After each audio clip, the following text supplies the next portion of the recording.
el noticiario Aquí y Ahora de la cadena de Radio Inicia y Corporación. 51 emisoras a lo largo de Chile. A partir de las 1:30 tenemos nuestro bloque deportivo dentro del noticiario Aquí y Ahora. Saludo de inmediato a don Sergio Jerez, a don Daniel Pérez, a don Matías Alcántara, y voy a entrar al área contigo al tiro, Mati, porque el arranque de este torneo, ¿verdad?, con una Universidad de Chile balbuceante, lo cual no nos extraña porque viene desde el año pasado, un Colo-Colo que tampoco logra tener un buen pie futbolístico, perdió hace poquito, ¿verdad?, con O'Higgins, pero la Católica nos sorprendió. La Católica, el tricampeón, el equipo, ¿verdad?, que está en un grupo, entre comillas, accesible en Copa Libertadores, había tenido una buena noticia a mitad de semana con el sorteo de la Conmebol, va y tropieza con Audax Italiano, tiene que debutar el 21, el equipo estudiantil.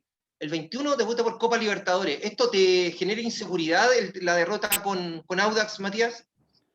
Por supuesto, porque el equipo de Gustavo Poyet no encontró variantes, no encontró los caminos para revertir un partido que estaba complicado, como sí lo encontró Gustavo Poyet, recordemos, cuando debutó frente a Colo-Colo, donde el partido que le planteó en ese entonces Quintero fue muy similar a lo que hizo Audax, e incluso se puso por 2 goles de diferencia. Ahí sí tuvo reacción el técnico Poyet, ahí golpeó la mesa, ahí sacó algunos referentes, en ese caso Parot, y se la jugó por juveniles. Esa reacción no la tuvo frente al equipo de Vitamina Sánchez, el equipo que supo cerrarle los caminos a Católica, le ganó muchas veces el medio campo, la UC no tuvo mucha llegada de gol en el segundo tiempo, por ahí pudo desequilibrar con un remate de Lescano, se lo perdió el Gato, pero nada más, lo demás fue un partido parejo, harta refriega, y Audax Italiano que antes de abrir la cuenta también tuvo la oportunidad de hacerlo con el mismo expediente, juego aéreo, área chica, y en esa oportunidad pegó en el palo, así que el gol que consiguió Torres fue absolutamente merecido por ese antecedente. Por supuesto que preocupa lo que pase el 21. Recordemos que Católica tiene la obligación de arrancar bien esta vez porque las últimas participaciones ha hipotecado la clasificación justamente por derrotas en los primeros partidos. Después, en la temporada pasada, mejoró la imagen al superar en San Carlos a Inter y a Gremio, rivales muy complicados que esta vez no va a tener en el grupo la UC. Nosotros bromeábamos la semana pasada que le iba a tocar, como siempre, el grupo de la muerte, pero esta vez no es tan complicado como fue de temporadas anteriores. Recordemos el grupo, Matías, está Nacional de Montevideo, ¿verdad? Nacional. Hay un equipo que sí, hay un equipo que tiene que definirse entre el Claro, Libertad está y el Atlético Nacional de Montevideo, un equipo grande de Uruguay, un equipo sí, copero, entre comillas, está Argentinos Juniors, un cuadro absolutamente abordable para la UC, y el tercer lugar me parece a mí que podría ser el más complicado de esta llave, Atlético Nacional de Colombia y el conjunto de Libertad de Paraguay, equipo acostumbrado a llegar por lo menos a octavos de final. Sí, yo no sé el optimismo de Matías, Daniel, en el sentido cuando hablamos de un equipo abordable, Argentinos Juniors. Los equipos argentinos para nosotros históricamente nos han complicado, aunque sea el sacachispas. Entonces, el grupo, y en atención a las campañas previas de la Católica, a mí siempre me genera cautela. Daniel, ¿cómo estás? Bueno, al margen de la Copa Libertadores, te convoca la Universidad de Chile, un equipo que con Dudamel no hay caso. ¿Algo de Copa Libertadores antes de meternos con el equipo azul, Dani? Sí, yo creo que en el caso de la Católica hay una sobrevaloración futbolística al equipo de Poyet. Yo creo que la Católica ha conquistado muy bien los últimos títulos, pero esta Católica todavía hay que dejarla que moche su propuesta en la cancha. O sea, llevamos recién 2 fechas, está comenzando el campeonato, de manera que hay que no sobrevalorar, insisto en el concepto, no sobrevalorarla. Creo que hay que esperar por lo menos un cuarto de campeonato, un tramo mayor, como para poder hacer una evaluación si verdaderamente va a ser nuevamente un candidato. Es un candidato natural por haber sido antes campeón, pero hay que ir paso a paso. Yo quería destacar algo en el comienzo de esta edición del Ágora TV, Marco, porque normalmente nosotros exaltamos demasiado a Alexis Sánchez, a Vidal, que están en grandes equipos y van a ser campeones en Italia probablemente, pero dejamos de lado otras figuras menores que están recién abriendo un camino afuera. El caso de Nicolás Peñailillo este fin de semana. Ustedes capaz que ni se acuerdan quién era Nicolás Peñailillo, un lateral que jugó en Everton, en distintos equipos, en Antofagasta. Un recorrido largo, 29 años, que es la figura de este fin de semana en Argentina. Él le anotó el gol jugando por Unión de Santa Fe frente a Boca Juniors. Ganaron 1-0. Y uno lo ve en televisión anoche a última hora y fue un verdadero golazo, porque una jugada por la derecha, centro atrás, y aparece por el medio una posición poco natural de un lateral Peñalillo, le encaja un zurdazo cruzado al arquero Boca. Y me parece que esa es la figura para mí en un fútbol chileno que para mí él lo representa, que es de esfuerzo, de sudor, de buscar oportunidades afuera, que no es simplemente esta vitrina reluciente de Alexis que se lesiona, que no se lesiona, de Vidal que va a volver a jugar seguramente y va a ser figura otra vez.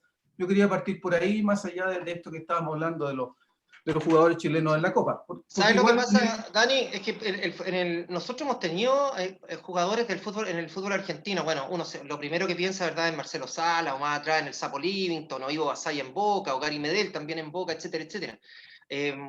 Ojalá que Peñailillo reafirme esto en una campaña sostenida. Yo no sé si ustedes se recuerdan cuando Cristian Canillo fue al fútbol argentino por San Martín de Tucumán.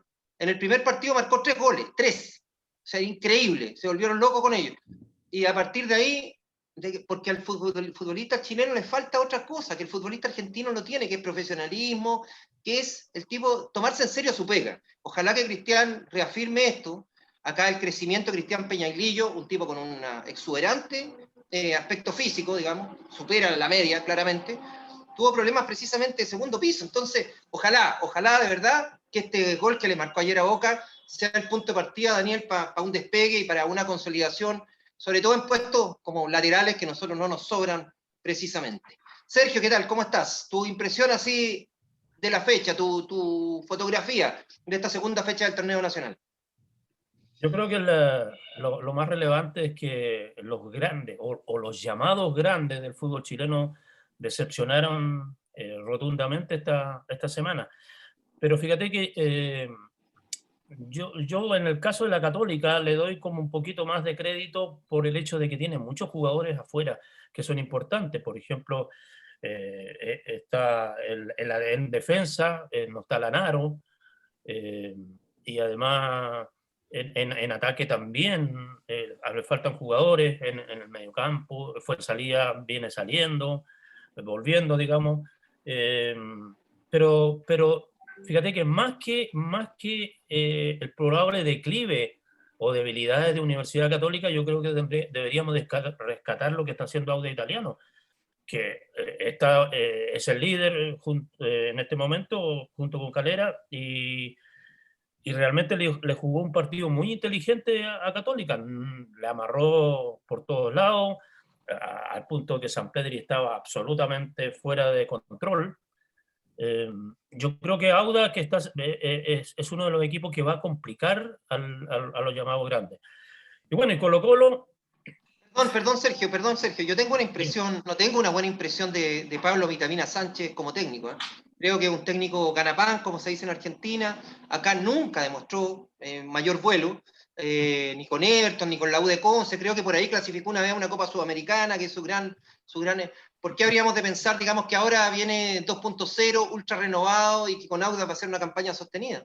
No, perdón, pero yo no estoy hablando de que Vitamina Sánchez sea el gran responsable. Yo creo que el plantel de Audax tiene algo, no sé, tiene hambre, tiene ¿cómo se llama? La visión de que los miran en menos y quieren demostrar que no son menos. Colectivamente andan bastante bien. Así que yo creo que Católica se encontró con un rival que pensó que no le iba a poner tantos problemas y sí se los puso. Pero fíjate que lo que más me extrañó a mí, y lo dije en el comentario en la revista, que recién a los 33 minutos del primer tiempo vino el primer remate al arco.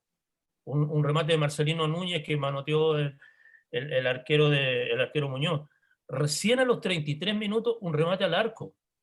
Y ahí creo que hay deficiencias obviamente de los dos equipos, pero más de Universidad Católica, que uno espera que el tricampeón manifieste una cierta superioridad en el área rival. 33 minutos, casi un tiempo completo. Es verdad, el primer tiempo de hecho fue bastante aburrido el partido, mejoró bastante en los segundos 45 minutos. Y ya que estamos haciendo el repaso de la fecha, la jugada polémica se vivió en el partido que comentaste tú, Daniel, en el duelo entre La Serena y la Universidad de Chile, el tiro libre, inentendible, que un árbitro, ¿es FIFA o no?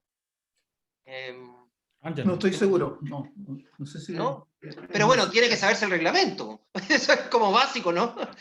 Para arbitrar a nivel profesional uno tiene que dar por sentado que el árbitro tiene que saber el reglamento. Claro, y anoche nos quedamos inicialmente, después de ver el partido, con la imagen de un papelón, como le pusimos nosotros en el ágora del árbitro, de un fallo grueso en el aspecto técnico, falta de personalidad, en fin, unas cuestiones que saltan a la vista, evidentemente. Pero después de eso hubo una secuencia, porque vino más tarde, cerca de la medianoche, apareció un comunicado de la comisión de árbitros con el logo de la comisión, apócrifo, no sabíamos, no se sabe quién lo firma, debería ser Jorge Osorio, que es el presidente de la comisión, donde avalaban todo el comportamiento técnico del árbitro Ángelo Hermosilla. Lo que había que leer bien la declaración como para entender de que simplemente, dicho en jerga coloquial, le estaban prestando ropa al árbitro, lo estaban defendiendo lo indefendible. Y hoy día apareció otra declaración que vamos a publicar luego en el Ágora, en la revista El Ágora, Marco, de un grupo de árbitros que cuestionan esto de que se esté defendiendo a la fuerza, digamos, los errores arbitrales. Y donde Sí, me recuerda a la moneda, ¿no? Esto de defender a ultranza, aunque metan las patas, se defiende igual. Bueno, se pierde credibilidad, claro. No vas por Dani. Bueno, y ahí hay un detalle bien interesante porque se está avalado por cuestiones técnicas para demostrar el tremendo error que cometió en la parte referible a Ángelo Hermosilla. Fundamentalmente yo recuerdo, porque la ley completa, cuando hablan de una regla que permite absolutamente legitima la participación del VAR, digamos, una regla que habla del gol no gol, es decir, porque uno de los argumentos de la comisión de árbitros es que no podía participar el VAR por la incidencia misma. Digamos, lo primero que se argumentó, lo que dijo el árbitro Hermosilla, es que él lo invalidó porque hubo invasión de área de parte de los jugadores de la U, de la contrabarrera. La contrabarrera no está permitida en el reglamento, digamos. Ese habría sido en definitiva el motivo, no el pitazo que fue, el pitazo que no fue, sino la contrabarrera. Por ahí se aferraba un poco Hermosilla en su defensa. Daniel, sí, pero tengo entendido que si un jugador del equipo, digamos, que va a servir el tiro libre, en este caso la U, me parece que era Casanova el que estaba metido ahí entre la barrera, sí. Marca el gol de Sandoval y lo que corresponde es anular el gol, evidentemente, por esta contrabarrera, pero además tiro libre indirecto en favor de La Serena. Sí. Eso es lo que dice la norma, ¿no? Lo refutan también eso, ¿eh? Esa norma también la refutan. Pero a lo que voy yo, lo del VAR, que es fundamental, o sea, ¿cuántos millones de dólares, miles de dólares han gastado en Chile para implementar el VAR? Y ahora correspondía la intervención del VAR para echar atrás la jugada y darse cuenta que había existido una falla técnica fundamental en la aplicación del reglamento por parte de Hermosilla. Entonces, yo creo que es mejor que después la lean ustedes la publicación en nuestro sitio para que se enteren. Pero fue un papelón el de Hermosilla, un error que afectó esta vez a la Universidad de Chile, pero yo no quiero particularizarlo en la U, porque esto le ha pasado a todos los equipos en el fútbol nacional, digamos, los errores técnicos, los árbitros son recurrentes, no es primera vez ni va a ser lo último. Ahora lo de la U en el aspecto futbolístico, a mí también me amerita dudas, pero no soy tan drástico como lo dices tú, de que la U mantiene. Yo creo que la U ha mostrado leves mejorías de funcionamiento, de conexión en la cancha. ¿En qué, por ejemplo? ¿En qué? Yo te diría que hay mayor sincronización en los movimientos, van apareciendo chicos Morales de laterales, un verdadero hallazgo. Tuvimos a Bocellur jugando 2 años cuando estaba retirado con el mayor sueldo de la U, o sea, ya es un gran avance que un chico de las inferiores pueda tomar esa posición en desmedro del Pino, ¿no? Que tampoco funcionaba bien ahí. Sí, ahí es donde uno se pregunta, muchachos, cuando nosotros nos encontramos con este tipo de figuras, ¿no? Emergentes, llamémosle, la Católica, hemos hablado mucho, ¿verdad? Que le da tiraje a la Chimenea, Palestino, la Unión Española el año pasado, Huachipato. Hay equipos que te van marcando Higgins. Pero es lo natural. Nosotros estamos hablando y en este momento estamos como aplaudiendo cuestiones que son obviedades, ¿verdad? Tú me dices, estábamos jugando con un jugador retirado como Bocellur. O sea, no era la responsabilidad de Bocellur, era la responsabilidad de los entrenadores. Si el chico Morales está Contreras es lateral, no Morales. Perdón, Contreras, el otro del delantero. Contreras. Entonces uno dice, ¿por qué? ¿Te das cuenta, no? Al final terminamos como diciendo, oye, qué bueno que les den tiraje a la Chimenea, evidente, porque la U no tenía laterales, Colo-Colo no tenía laterales, y de pronto empiezan a descubrir Jason Rojas, o qué sé yo, este chico Contreras, una cuestión como Marco, perdón, pero no soslayemos algo que es re importante. Normalmente cuando se le da la posibilidad a un jugador joven, ya tiene 19 o tiene 20. Morales tiene 17 años recién. O sea, ni siquiera es juvenil. Tiene solo 17 años. Entonces, cuando jugaba Bocellur tenía 15. 16. Entonces era imposible que a esas alturas le dieran una responsabilidad como la que Estoy de acuerdo, Sergio, estoy colocándolo como ejemplo, como otros, por ejemplo, cuando descubren a Moya, ¿verdad? Hace 2 o 3 temporadas, ¿verdad? Era un cabro que también estaba ahí, la U había traído 20 volantes centrales, incluyendo al Lolo Reyes, etcétera, y Moya de pronto irrumpe y lo hace. Si el tema es confianza, el tema es, yo creo que el técnico, tú eres entrenador, pues Sergio, tú te das cuenta de inmediato si los chicos tienen materia prima, si hay ahí un diamante en bruto, por decirlo de una manera bastante gráfica, que te puede rendir en el equipo. Y en el caso de la Católica, Matías, para el debut, por ejemplo, y aquí vuelvo con Copa Libertadores, ¿tú crees que Poyet le va a dar cabida a todos los juveniles que acá están caminando bastante bien? Yo creo que los considera tanto como los jugadores consolidados.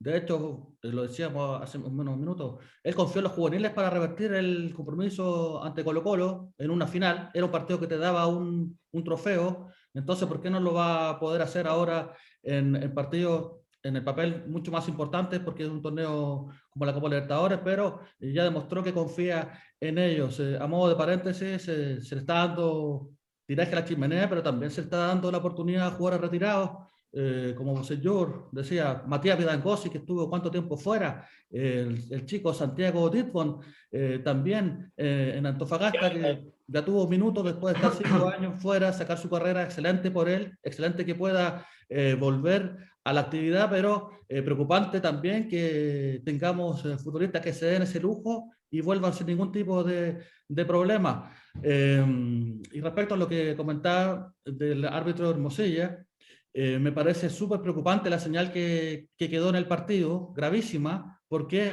dieron a entender a todos los jugadores que reclamando airadamente después de un gol, pueden efectivamente revertir un cobro. Ahora, bueno, Daniel nos entrega mayores antecedentes, pero la imagen que quedó en el momento, que finalmente la que va a ser recordada, no tanto la que se intentó aclarar posteriormente, es que un árbitro puede revertir su cobro si es que los jugadores del equipo afectados me reclaman con mucha alevosía. Depende del árbitro.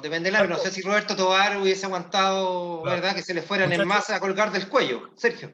Muchachos, yo creo que al margen de lo reglamentario, que podría darle la razón al árbitro, yo creo que aquí hay un problema de aplicación del criterio.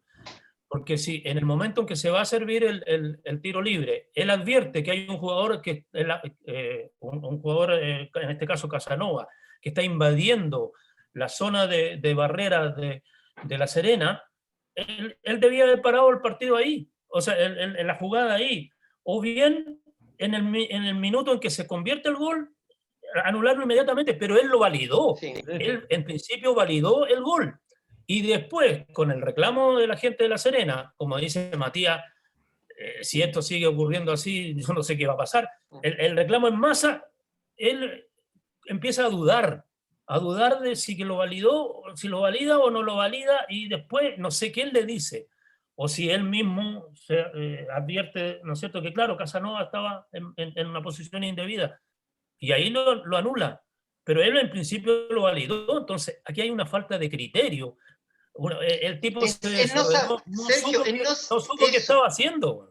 Es no saber el reglamento, porque si yo veo un jugador de la U metido en la barrera de La Serena, tengo que parar la jugada, tengo que decirle a Casanova, salga de ahí que está prohibido. Y si el tipo se permanece, anula la jugada, juega La Serena y chao, y se acaba todo el problema. Pero bueno, tenéis razón en ese aspecto, que hay un problema del árbitro, o sea, más allá de los reclamos, el problema es meramente el árbitro. El problema también, Daniel, para la U, es que la U había vivido una semana bastante intranquila, producto de lo de Dudamel, un tirón de orejas, pero del porte de una catedral para Dudamel, con declaraciones bastante ambiguas después de la falta que cometió al reglamento sanitario. O sea, en la U no se vive en semanas tranquilas y de pronto son autogoles, cuestiones francamente evitables. Lo de Hermosilla no, pues es una variable que nadie podría controlar. Pero en el caso de la preparación del partido frente a La Serena, estuvo salpicada de escándalo. Lo que pasa es que la llegada de Dudamel, yo voy un poco más al problema macro, digamos, ha estado rodeado de situaciones extrañas, conflictivas, polémicas y muchas originadas internamente en la U. Yo creo que Dudamel tiene críticos externos que son válidos, por supuesto, la prensa en general, él no se ha manejado bien. Yo creo que es un buen técnico, tiene un buen currículum, pues subcampeón mundial con una selección joven de Venezuela, por algo, ¿no? es un tipo capacitado, idóneo para la U en este momento, mucho más que los que hubo antes, que varios más que los que hubo antes. Sin embargo, si hay algo que ha manejado mal él, han sido los otros aspectos de las habilidades blandas, como se dice habitualmente, de su manejo comunicacional, de lo que hace él. No es un personaje simpático. Yo no creo que tenga buena prensa Dudamel, al contrario. Y esto que cometió durante la semana, ese error de hacer una reunión masiva con más de 5 personas en su departamento con jugadores, fue un descriterio, es un premio, un Oscar al descriterio por parte de Dudamel. Entonces yo creo que hay dos facetas que analizar. El Dudamel persona, que se ha equivocado continuamente, y el Dudamel técnico, que ha hecho, para mí, ha tenido algunos aciertos en la reconformación del equipo, en ir moviendo piezas, en sacar a los jugadores que eran insacables antes, los Bocellur, los Larry Bay. Era impensable que alguien los sacara del equipo, recordemos cuando estaba Caputo. Entonces, pero Daniel, hay una cuestión, perdona que te interrumpa. Sí. Yo creo que el técnico estaba pensando en la Bruna, en Colo Colo, cuando miente con respecto del accidente, cuando él iba manejando, involucra a la esposa. Después Alfredo Arias, en la propia Universidad de Chile, que miente descaradamente. No, yo llegué un lunes, mentira, había llegado 3 días antes. Esto le va mermando credibilidad al técnico. Puede ser un muy buen entrenador, pero estas señales y estas falta de habilidades blandas, en definitiva, repercute con tu trabajo. Porque lo más importante, y esto lo hemos escuchado todos, creo, todos, es que el jugador le tiene que creer a su entrenador.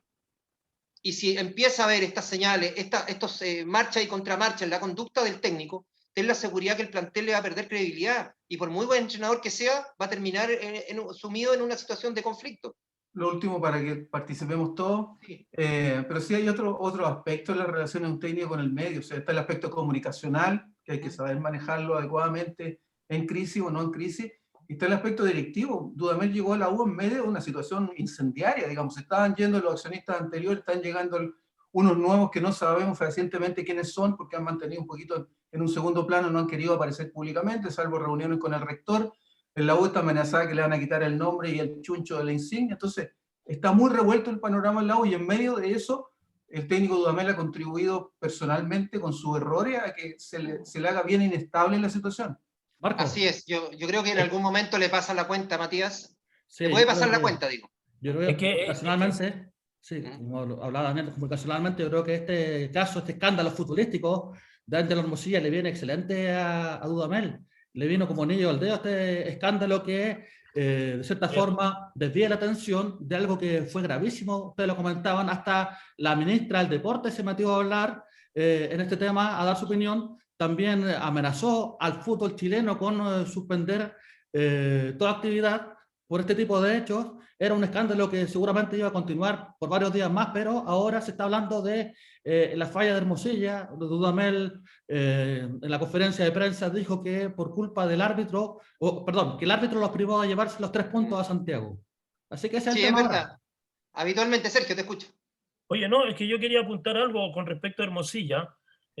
Lamentablemente en el fútbol chileno son muy pocos, pero muy pocos. Yo creo que hay 1 o 2, no más de 3 árbitros de cierto nivel, árbitros que impongan respeto, árbitros que apliquen bien su criterio, árbitros que, no sé, que tengan un sentido futbolístico para cobrar lo que es cobrable y no dejarse engañar por los jugadores.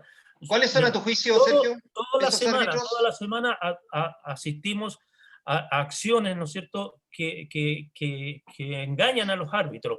Y los árbitros no se dan cuenta, y pasa siempre, y ha pasado siempre, y los árbitros siguen no sé, en cierto, porque fíjate que volvamos a una jugada muy puntual, cuando Leighton va a marcar a Espinosa y le mete un codazo, que si lo revisa el VAR era expulsión, le rompió la boca. Y cuando Espinosa va a reclamarle al árbitro y le muestra que tiene la boca rota del codazo que él no advirtió, ni los guardalíneas ni nada, le muestran amarilla. Entonces resulta que recibe un golpe, le rompen la boca, tiene que salir de la cancha y más encima una amarilla que le puede pesar en el futuro, porque Espinosa es un jugador que siempre juega al límite. Pero yo digo, ¿qué pasa con los árbitros? En el partido de Colo Colo igual el árbitro también cometió una serie de errores, diferentes criterios para aplicar en las mismas faltas. Una falta grave a un jugador de Colo Colo, o sea, una falta leve a favor de Colo Colo, la cobra, y al otro lado no la cobra. Entonces, yo creo que el problema de los árbitros es bastante serio. Sergio, tú dijiste, hay 3 árbitros que no, eso no le ocurre. ¿Cuáles No. son a juicio tuyo? Toar, uno, indiscutiblemente. Bueno, ¿Cuáles serían los otros? hay un árbitro que yo no le, al cual, no sé, yo no encuentro que sea un buen árbitro, pero cuesta que los jugadores le pongan, que es Bascuñán. Bascuñán siempre mantiene, ¿no es cierto?, un aire así medio prepotente contra los jugadores, pero no es un buen árbitro. Yo creo que ¿Y en el este tercero? momento hay un árbitro que es Tobar, que yo lo rescato del resto. El resto es una majamama de árbitros. Incluso hay árbitros que me han decepcionado, que han sido futbolistas y cuando dirigen no tienen criterio futbolístico. Bueno, el tema de los arbitrajes de nunca acabar y sobre Marco. todo con una situación muy curiosa que se da en Chile, te doy el tiro la palabra a Daniel. Ustedes no sé si se han fijado que cada vez que hay un cambio en la presidencia de la NFP, sacan al profesor de los árbitros. Es una cuestión que como que fuera inherente, endémica. Yo tengo que asumir en Quilín, lo primero que hago, cambio al hombre que está encabezando el colegio de árbitros. Una cuestión que no le da continuidad a los trabajos, no le da uniformidad a los criterios, etcétera, etcétera. Recordemos que antes estuvo Carlos Chandía, pasó, estuvo Oces, estuvo Pablo Pozo, y ahora el turno es de Jorge Osorio, absolutamente dependiendo del presidente de turno, lo cual evidentemente el comité de árbitros debería hacer, no sé, algo, cambiar un estatuto, qué sé yo, y darle continuidad al trabajo de quien está siendo cabeza del colegio. Daniel. Quería agregar algo. En todo caso, esta es una desviación que uno tenía de los tiempos de la universidad, del colegio, cuando jugaba al fútbol. Aquí en el primero que le echaban la culpa, todavía juego, estimado. ¿Le echaban la culpa a quién? Al árbitro. Pues el árbitro y muy bien por lo demás. Recurso más fácil para descargarse con un error, con un problema, siempre el árbitro, digamos, donde se corta el hilo por lo más delgado. Pero ¿a qué voy yo con este planteamiento? De que los jugadores tienen gran responsabilidad en muchos casos. La expulsión de Saldivia me pareció retornar hace 20, 30 años cuando venían los zagueros centrales argentinos que se creían guapos, ustedes lo recuerdan perfectamente, pues son mayores que yo, todos, ¿no? Y metían la pierna para achicar al rival a la entrada del partido. Saldivia se hizo expulsar, fue una infracción pero violentísima, con ambas piernas en ristre.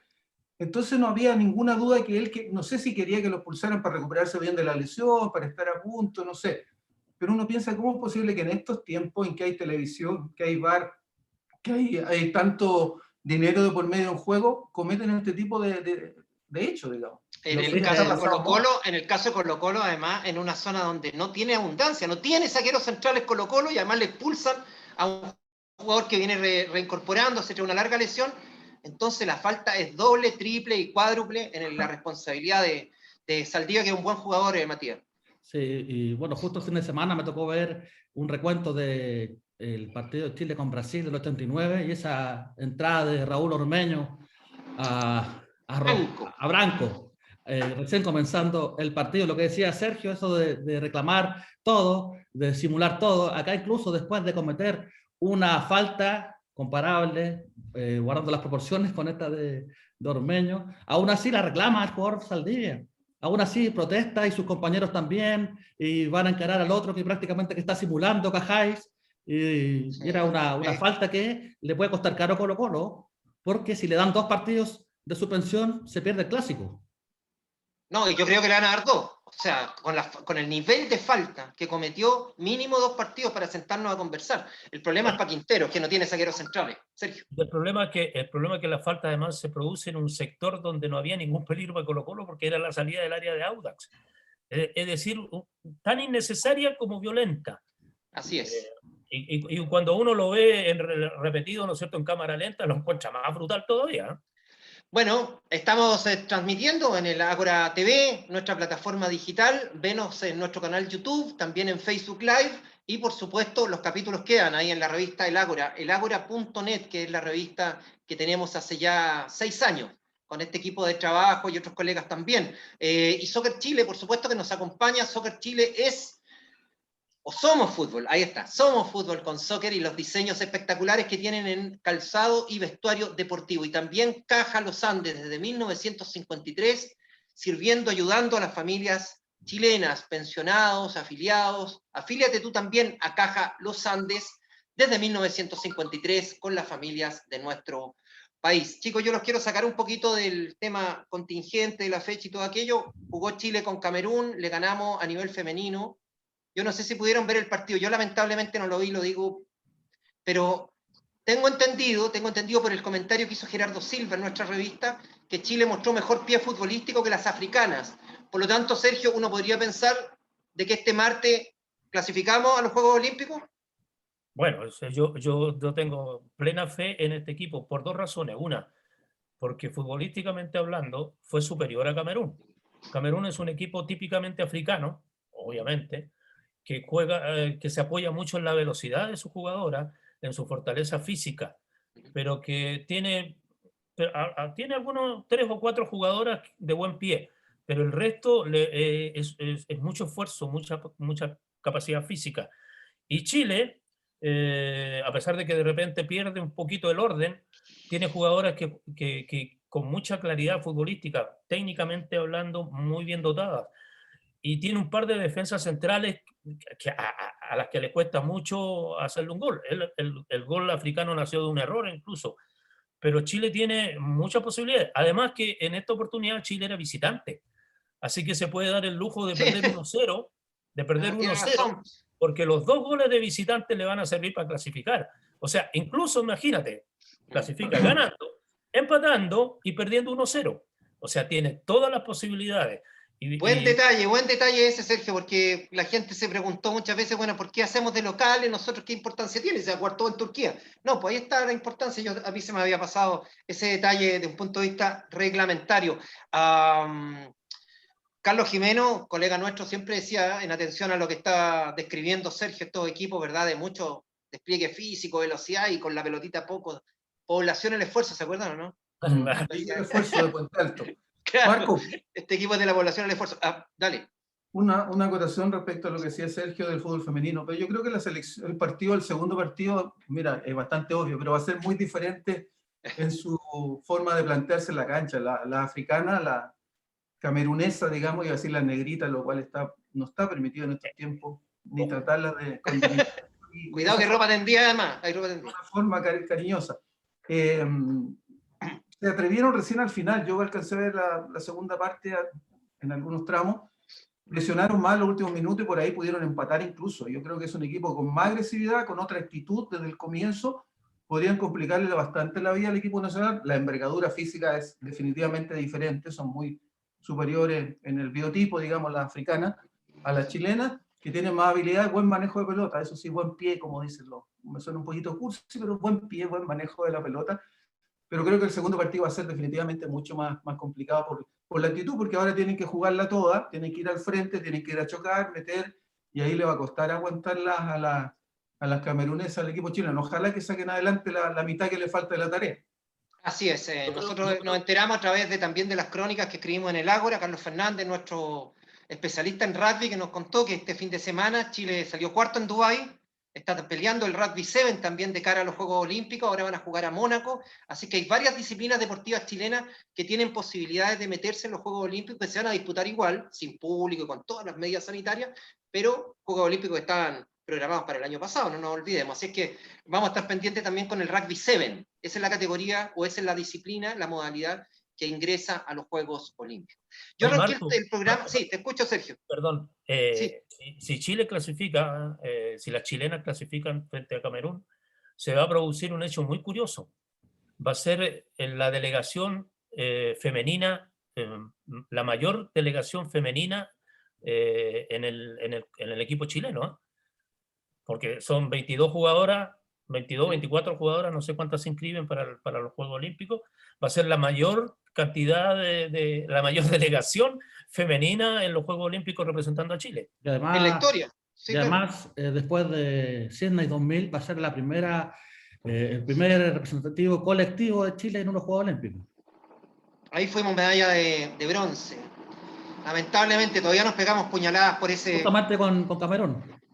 Con Camerún, tienes razón. Un gol que se pierde Maldonado de manera increíble, pero ya una cuestión, pero era tocársela a Navia o a Zamorano, que estaban solitos, y lo perdió Maldonado, y viene la contra camerunesa, y Pablo Contreras comete el penal sobre la hora y perdemos la medalla, la opción de pelear la medalla de oro, que hubiese sido maravillosa porque ese equipo jugaba muy bien y claramente los refuerzos de Tapia, de Pedro Reyes y Iván Zamorano le dieron una columna vertebral a esa selección que merecía la medalla de oro.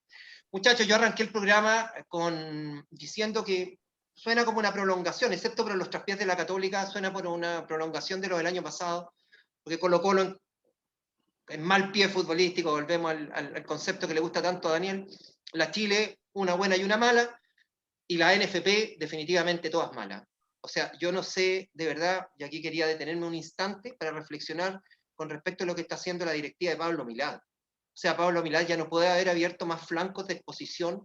Habría que inventar un lío más en donde la NFP ha demostrado incapacidad, no la vieron venir, como se dice ahora políticamente, mal manejo comunicacional. Es increíble, yo de verdad estoy desconcertado por lo que ha hecho o lo que no ha hecho Pablo Milad.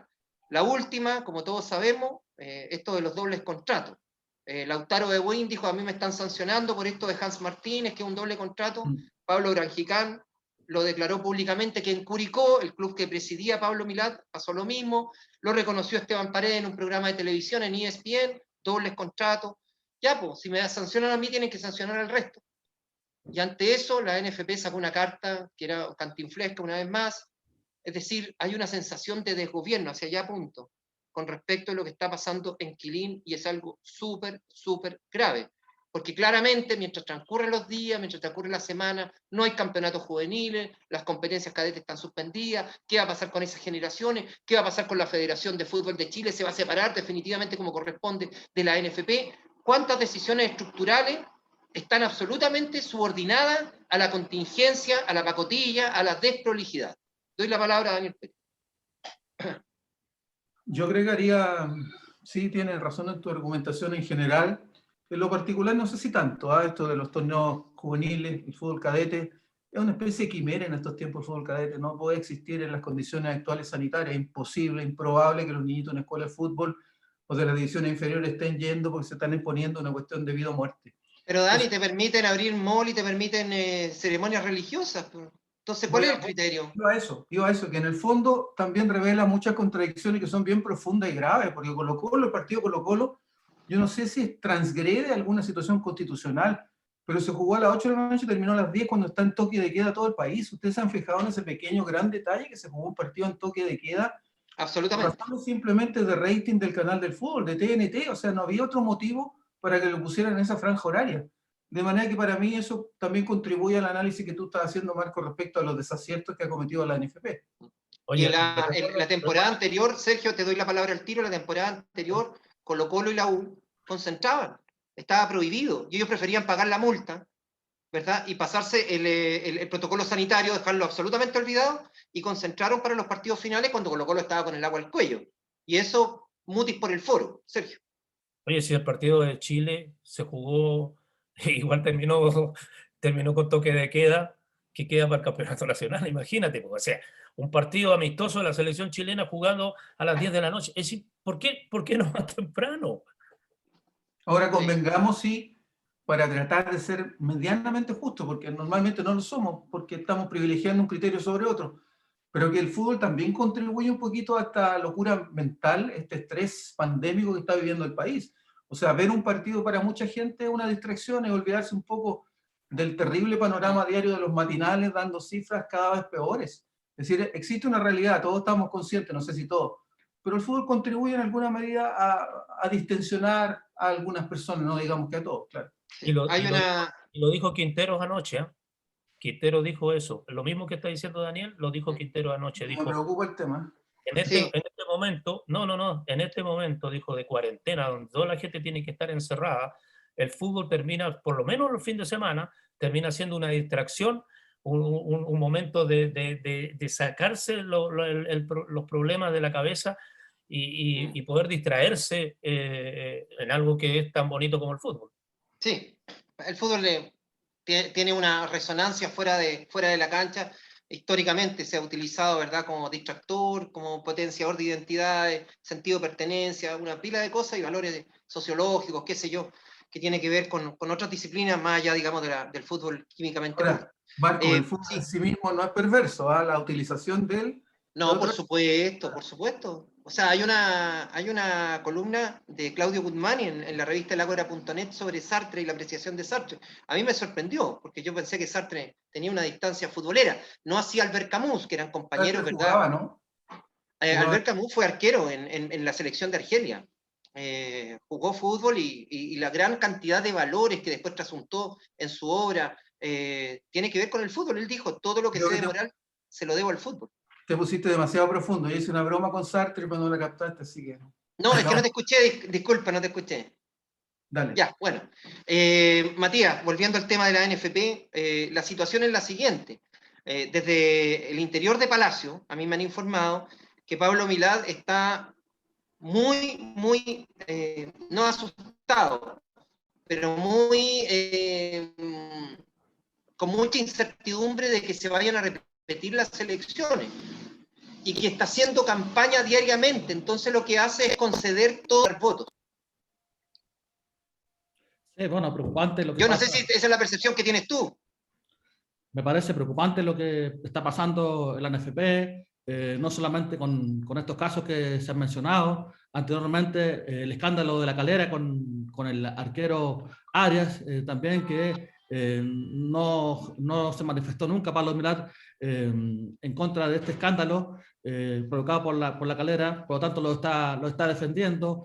Hace 2 semanas escuchábamos que estaba contratando a un asesor futbolístico, en circunstancias que el presidente de la NFP no tiene por qué estar asesorándose en esa parte, porque esa parte está encomendada a los especialistas que son Cajijao, el técnico Lazarte y todo su equipo, él no. Entonces, por supuesto que es preocupante, es una elección cuestionada en un comienzo por la contraparte, por Lorenzo Antillo, el otro candidato, porque según el presidente del Audax, había burlado las bases de la elección, que por ejemplo era no estar informando en el momento los resultados o quién estaba votando por tal equipo, esa información supuestamente privilegiada. No sabemos por qué este tipo de sigilo. Sabemos que los consejos de la NFP comenzaron a ser privados bajo la administración de Harold McNichols. Harold McNichols prohibió que la prensa estuviera en las sesiones. Seguramente a ustedes les tocó muchas veces estar ahí presente en las sesiones de la NFP.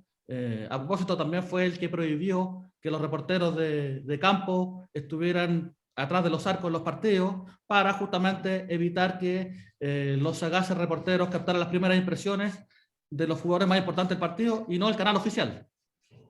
Sí, lo que pasa es que Harold cometió una serie de desatinos desde un punto de vista de la comunicación, de generar vínculos, digamos, a través de la prensa con el medio futbolero. Es así. Y siendo periodista...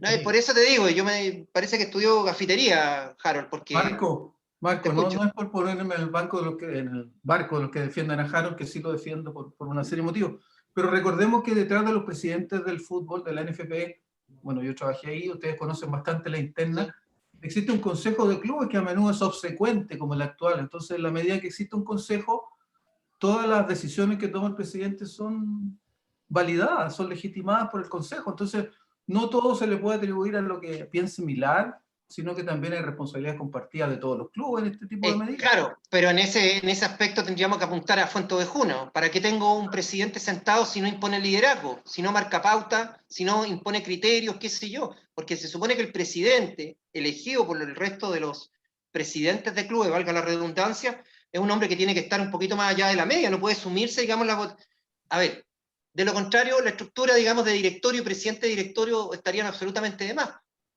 ¿Te das cuenta? Porque podríamos hacer votación a mano alzada, listo, claro.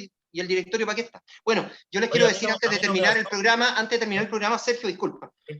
Esto salió el día 8 de abril, a propósito de lo que estamos hablando, de los tantos desatinos, de las tantas situaciones surrealistas que se veían en el fútbol chileno. Bolsa de trabajo para los técnicos chilenos. La NFP y Francis Cajigao, director deportivo, llaman a concurso para llenar vacantes de técnico de las selecciones sub-17 y sub-15. Estamos hablando de las selecciones nuestra, de la selección nacional, después viene la sub-20, la sub-17 y sub-15, llaman a mandar currículums a técnicos. Entre los requisitos están experiencia en el fútbol formativo y ser titulado en las diferentes ramas de acuerdo a los puestos. Los interesados deben dirigir el departamento de personal de la ANFP. Mayores informaciones en la web anfp.cl. Eso es lo que está haciendo el señor Francis Cajigao, ofreciendo pega a través de un anuncio en internet, que es algo que, te prometo, a mí me subvierte, pero a la vez me resulta inentendible. Inentendible que el scouting, esta persona, ¿verdad?, que llegó con plenos poderes, el supergerente de selecciones, esté colocando un avisito en el diario, en el aviso clasificado, se buscan técnicos para las selecciones sub-15 y sub-17. Te pregunto a ti, Sergio, que eres entrenador, además tienes el título de entrenador. Esto yo no lo había visto nunca antes, ¿no? Voy a mandar mi currículum. Mándalo, ¿por qué no? Oye, Claro. Oye, pero a mí no me asombra nada de lo que pasa en Quilina, no me asombra para nada. Hace mucho rato que la NFP viene pegándose disparos en los pies. Porque yo les pregunto a ustedes, ¿cuál fue el último presidente de la NFP que hizo bien la pega? Oye, pero no olviden que todos los medios nacionales estuvieron arriba del carro de la victoria, como hacía Santibáñez cuando Chile volvió al Mundial con Marcelo Bielsa, y en ese momento el presidente era Harold May Nichols. Entonces, ¿por qué negar algunas situaciones que han sido positivas en los últimos periodos de la NFP? Después con Jado, en un momento, recordemos que la prensa fue bastante complaciente con Jado cuando habían balances millonarios de las ganancias y se repartía plata a los jugadores. Que ganó la Copa América. Ganó la Copa América. Yo creo que hay que ser un poquito autocrítico en ese sentido también. Dani, yo te encuentro la razón. Lo que pasa es que, a ver, el presidente del fútbol chileno, o el presidente de la Federación de Fútbol, que no existe, y no existía con Harold también, no tiene solamente a cargo el desarrollo de una área. O sea, Harold acertó con traer a Bielsa, eso está fuera de toda discusión. O sea, si Bielsa, todavía hay gente que vive y muere por Bielsa en este país. Eso está fuera de toda discusión, y a lo mejor don Reinaldo Sánchez hizo muy bien al crear el canal del fútbol, o muy mal, no lo sé, eso lo da para otra discusión. O Jado al ganar la Copa América, pero el presidente y el directorio... Jado no, con todos los chanchullos y todos los desfalcos que hubo en la NFP, obviamente que no lo hizo bien, Marco. No lo que importa. Lo que te quiero decir es que el presidente y el directorio de esta figura híbrida, que es ANFP y Federación, tiene que velar por el desarrollo del fútbol chileno en su conjunto. No puede estar mirando, hoy voy a mirar los clubes, después viene otro presidente, voy a ponerle énfasis en la selección, después viene otro, no, voy a poner infraestructura. No, se supone que ellos son y tienen la responsabilidad del desarrollo del fútbol chileno, del desarrollo del fútbol playa, del fútbol femenino, del futsal, de las series inferiores, de la infraestructura. ¿Hace cuánto estamos pidiendo gritos un nuevo Juan Pinto Durán? Si ese es una cosa... es romántica, es bonita, jugamos 1000 pichangas ahí contra los dirigentes, etcétera, pero está superado por los tiempos. Nada de eso queda, ¿te das cuenta? Entonces todo nos gira en función de un aspecto, que Bielsa nos clasificó a un mundial, que Jadwe nos ganó la Copa América, que el señor Reinaldo Sánchez creó el canal del fútbol, que el otro, pero el desarrollo del fútbol chileno sigue empantanado en términos globales en cuanto colectivo, Daniel. Esa es la crítica que yo le hago, ¿te das cuenta? El problema es que mientras exista el Consejo de Presidentes, nada se va a resolver, porque la plata que gana la selección chilena, ¿a dónde va? A los clubes. Cuando debiera ir a la federación para potenciar la propia selección chilena y las otras selecciones y sus complejos y la infraestructura y todo eso. Sin embargo, se reparte entre los clubes. Yo no sé si en otros países del mundo, en Europa, por ejemplo, las selecciones son absolutamente aparte de los clubes, no tiene nada que ver. Y seguimos nosotros ¿por qué? Porque el grupo que tiene que resolver eso no se va a suicidar. Es decir, oye, las cosas así como están nos va re bien porque nosotros recibimos la plata del canal de fútbol, la plata de la selección, la plata de acá, la plata de allá. Van a cambiar Cuando Harold May Nichols quiso un reparto más igualitario de la plata del canal del fútbol, como se hace en la NBA, que todos los clubes reciben lo mismo, que todas las instituciones reciben lo mismo, y por eso que hay mayor competencia. y mayor es el nivel es más equilibrado. Pero aquí no. No, no, ¿cómo se te ocurre? No, Colo-Colo, la U, la U y la Católica tienen que recibir más que lo otro. Entonces, ¿cuándo vamos a tener una competencia Y antes, más Sergio, pareja? Marco, lo último. Sí, Una idea, perdón, dale. respecto a mismo, porque esto podríamos estar en muchos programas hablando del mismo tema, que es muy interesante además. Pero ¿por qué le estamos pidiendo, y te lo planteo a ti, Marco, como conductor, figura, dueño del programa, amigo además, ¿por qué le estamos pidiendo al fútbol, que es una actividad, bueno, recreativa, pero fundamentalmente profesional, comercial, que tenga un estado ideal dentro de un país que tiene tanta falencia como el nuestro? Estamos en un país subdesarrollado. ¿Por qué pedimos que el fútbol tenga una estructura y un desarrollo que no es consistente, digamos, con la realidad del país? Yo estoy de acuerdo contigo, esa tesis la hemos sostenido en la red. Hemos estado abogando porque la ley de sociedades anónimas deportivas, hecha por Arturo Salá, le abrió la puerta a los que tenían, como dijo alguien por ahí, los grupos económicos o muchos empresarios eran dueños del pan y no del circo. Y el circo estaba dado, el circo entre comillas, por supuesto, sin términos peyorativos, estaba dado por el fútbol. Y se le abrió la puerta, llegó esta auténtica plaga de langostas, acompañada además, ojo, acompañada por los representantes de jugadores que ahora son dueños de clubes. O sea, el fútbol y el desarrollo del fútbol en su conjunto para ellos tiene la prioridad número 47. ¿Te das cuenta? Entonces, todas estas aberraciones a nivel jurídico, todas estas aberraciones a nivel administrativo, son avalados porque, como dice Sergio, ellos son juez y parte. Y si yo estoy recibiendo así una torta, te das cuenta, es como el sistema político, si la analogía que haces tú es perfecta. Esos tipos, ¿verdad?, que tienen mala conducta en el fútbol, uno los traspasa a sus empresas privadas y te das cuenta que todos tienen prontuario. Todos. No se salva ninguno. Entonces actúan de la misma manera que han actuado siempre. Con desfachatez, sin ningún pudor. Esa es la verdad, sin ningún pudor. Matías, tú ibas a decir algo. sí, cuando arrancó el canal del fútbol, el argumento que se entregaba en ese momento era que Colo-Colo, la U y Católica recibían más plata que el resto porque eran los únicos 3 equipos que eran televisados siempre. Pero después, finalmente todos los equipos se televisan, ahora la segunda división, 4 o 5 partidos, pero el argumento que se entrega ahora es que siempre ha sido así, cuando ellos mismos lo crearon. En relación a lo que tú leías, Marco, yo recuerdo que hace 10 años, 15 años, nos enteramos de la noticia que alguna selección africana, como Zambia, por ejemplo, había elegido a su técnico por un aviso en el diario, que pidieron currículum y ahí lo habían hecho. Así que significa que estamos más o menos en ese nivel, retrocediendo en el tiempo. Hay Sí, pues. algunos saludos de los amigos que están conectados, por ejemplo, Eso, Ludueña, antes de retirarnos. sí, Ludueña Herrera, también Mario Núñez, que nos aclara que se trata de la segunda fecha, y no perdón, de la tercera fecha y no de la segunda, como mencionamos por ahí, no sé. Después vamos a revisar quién fue el del error. La U ha jugado Yo, un partido solamente, ojo, a eso me refería yo. ya, sí. No, y yo. Confucio, acuérdate. Sí. También muchos saludos a Daniel Pérez Pavés. Tiene harto. ¿Está de cumpleaños? ¿Está de cumpleaños, Dani? ¿Es mi hijo? Claudio Bustamante, que también tiene un programa que entrevista a viejos cracks, también nos está siguiendo. Muchos saludos, da su opinión también. Nos dice que la gestión de Sergio Hadwe, el triunfo de la Copa América, finalmente lo ayudó. Los errores tapan todo.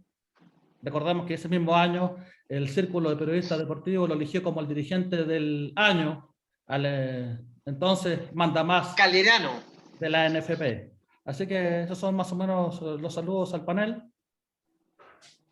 Pedro Morales, Ya pues, un buen programa. chicos, nos estamos retirando. Ha pasado ya cerca de una hora desde que arrancó el programa. Queremos agradecer obviamente a toda la gente que está conectada y que nos puedan seguir viendo. El programa queda on demand, Facebook Live, nuestras plataformas, el canal que tenemos en YouTube, El Ágora TV, y por supuesto en la revista elagora.net. Y recordarles que todos los días, a partir de la 1:30, en el noticiario Aquí y Ahora de la cadena Inicia y Corporación, están nuestros comentarios, Sergio, Daniel, Matías, Julio Salviat, Eduardo Bruna y todo el equipo de El Ágora. Agradecemos también a Soccer Chile y a Caja de Compensación Los Andes, que nos están acompañando en estas transmisiones y en todo nuestro trabajo diario.